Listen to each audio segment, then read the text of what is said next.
आप फरमान जारी करते हैं जी कि सब कुछ हो जाएगा, पीएमएलएन से बात नहीं होगी, पीपीपी से बात नहीं होगी।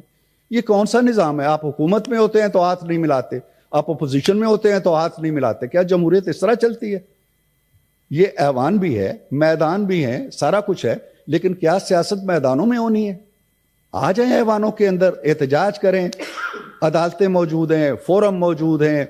अब इल्ज़ाम तराशी, गाली, पत्थर जनी, ये सियासत अब मेरा ख्याल है ख़त्म हो जानी चाहिए।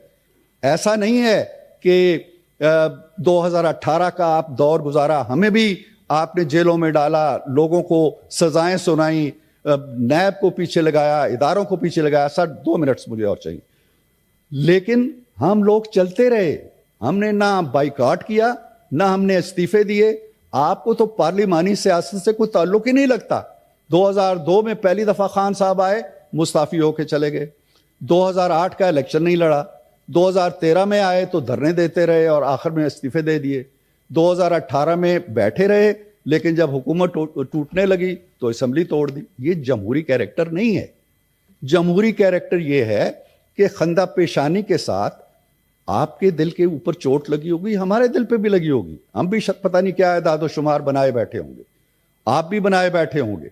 लिहाजा आइए इन दिल शगाफ चीज़ों को सामने रखने के बजाय और छोटी छोटी जमातों के छतरी तले पनाह देने के बजाय, कितना अच्छा लगेगा कि इतनी बड़ी पीटीआई जिसने 92 के करीब सीटें ली है, वो पीटीआई नहीं कहलाएगी, वो वातुल मुस्लिमीन कहलाएगी, वो सुन्नी काउंसिल कहलाएगी।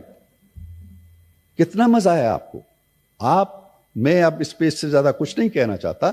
इंतखाबात के हवाले से अगर कंसर्न है, ऐवान में आए, हल्फ उठाएं, अपोजिशन का किरदार अदा करें।